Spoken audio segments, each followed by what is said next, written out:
so much wasted stock. That's what can happen if you don't buy the correct quantities. We're in that time of year, Christmas around the corner, everyone goes mad.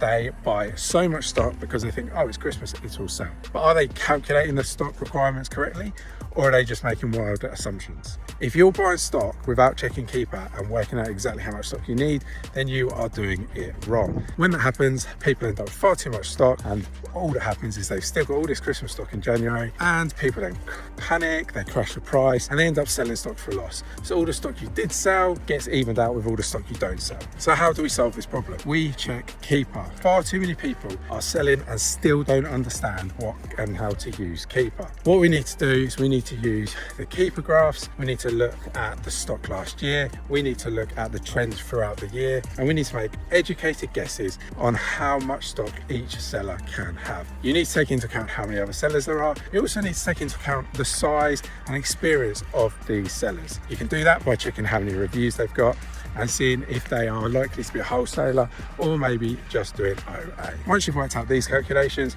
you can work out how much stock you need to buy, and hopefully you're not going to be sat there worrying about leftover stocks coming January. If you're worried about making too many mistakes and you're worried about your January not going as planned, shoot me a DM, shoot me a message, and I will do my best to help.